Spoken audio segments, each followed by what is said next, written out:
in 1987, you are really at a very difficult Yeah, part at a low of your point. real low point, both in terms of your personal life, Mm. in terms of your career options. Was 1987 a turning point in Oh, terms of? tremendously so, because see, in running for the House, for the Congress, I had to give up my Senate seat. So Sure. when it's over, not only do I not win this job, I'm unemployed. I have no job.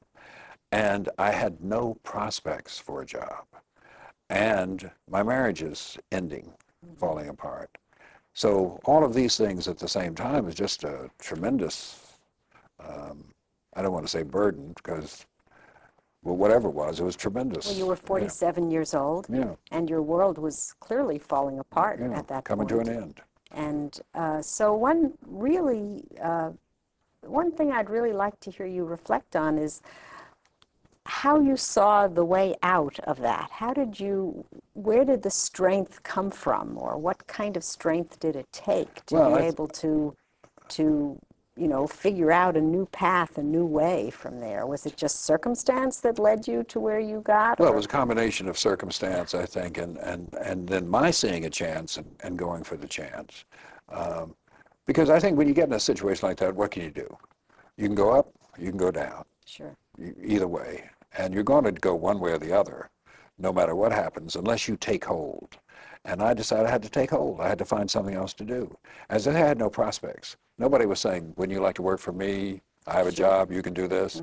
And I didn't think I had the kind of skills I could turn into a job. University teaching was not in my mind. I didn't think about it. So circumstance, I fell into that through circumstance. But I fell into the circumstance through effort. I knew I had to do something, and I began looking for something.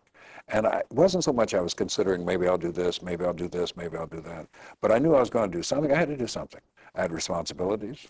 I had bills to pay, alimony, not the least of them. And then I had to live myself. So I had to make money. Did 1987 effectively end any prospects for a further political career for you? Did you ever consider No, I going don't think back? so, because, in politics there's always a second act. I mean, look at Richard Nixon. It doesn't matter. I think had I stayed in Atlanta, I could have done X, Y, Z, run for another office, and may have been successful at it. So I don't think that it ended it for me. There was nothing else I wanted to do. But I think I could have done something else had I wanted to do it. I could have run for county commission. I could have, but none of those were appealing. And Atlanta had become it was not a happy place for me. It was a place I didn't want to live anymore. The newspapers were just so hostile to me, just incredibly so. And I just couldn't live in a situation like that. I had to get away.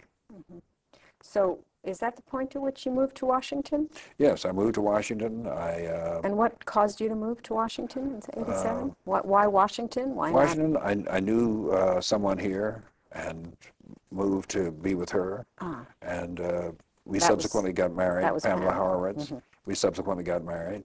And I have to say, she has just helped me achieve a new life in ways that were unimaginable to me in so many different ways. So, it's been a godsend. I can't tell you how great a godsend, but it was she. She made me come to Washington.